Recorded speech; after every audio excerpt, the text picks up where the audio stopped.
Hello everyone, आज हम आप लोगों के साथ माता रानी के नवरात्र का भोजपुरी गीत शेयर करने जा रहे हूँ। गीत पसंद आई होगी तो हमारे चैनल पे सपोर्ट जरूर कीजिएगा। हमारे चैनल पर पहली बार आए होंगे तो ऐसी नई नई हर गीत सीखने के लिए वीडियो को एक लाइक, चैनल को सब्सक्राइब कर लीजिएगा।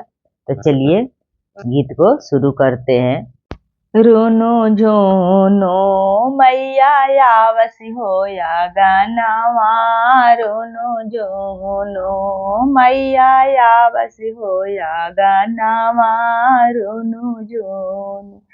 छाने मैया शीतला मांगस, छाने मैया दावानी, छाने मैया शीतला मांगस, छाने मैया दावानी। छाने छाने मैया मांगसुआ भरा नावा, छाने छाने मैया मांगसुआ भरा नावा, छाने छाने।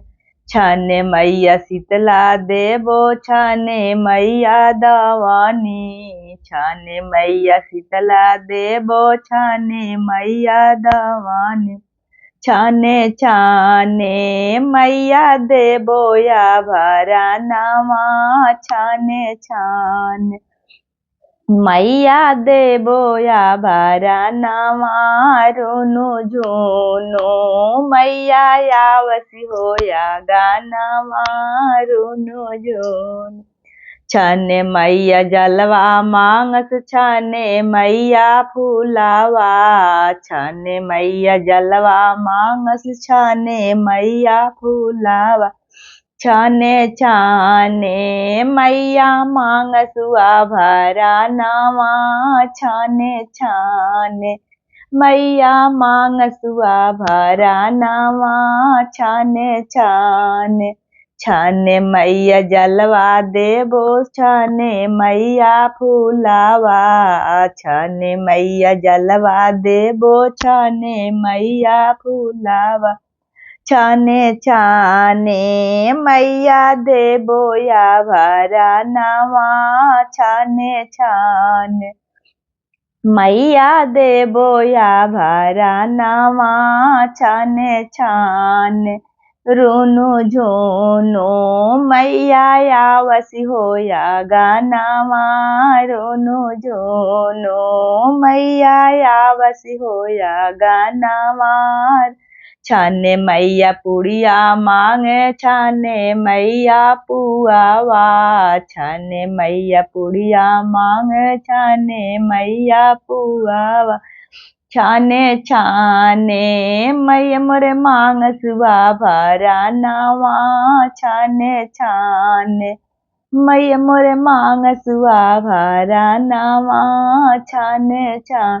छाने मैया पुआवा दे हम, छाने मैया पुड़िया, छाने मैया पुआवा दे हम, छाने मैया पुआवा। छाने छाने मैया देबो या भरा नावा, छाने छाने। रुनु झुनु मैया आवसी होया गानावा, रुनु झुनु मैया आवसी होया गानावा, रुनु झुनु। छाने मैया हरवा मांगस, छाने मैया सेंदूरा, छाने मैया बिंदिया मांगस, छाने मैया टीकावा।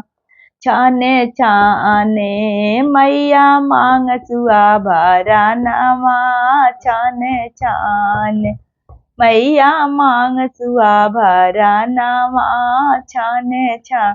छाने मैया सेंदूरा देबो, छाने मैया टीकावा, छाने मैया बिंदिया देबो, छाने मैया हरावा। छाने छाने मैया देबो या भरा नावा, छाने छाने मैया देबो या भरा नावा, छाने छाने।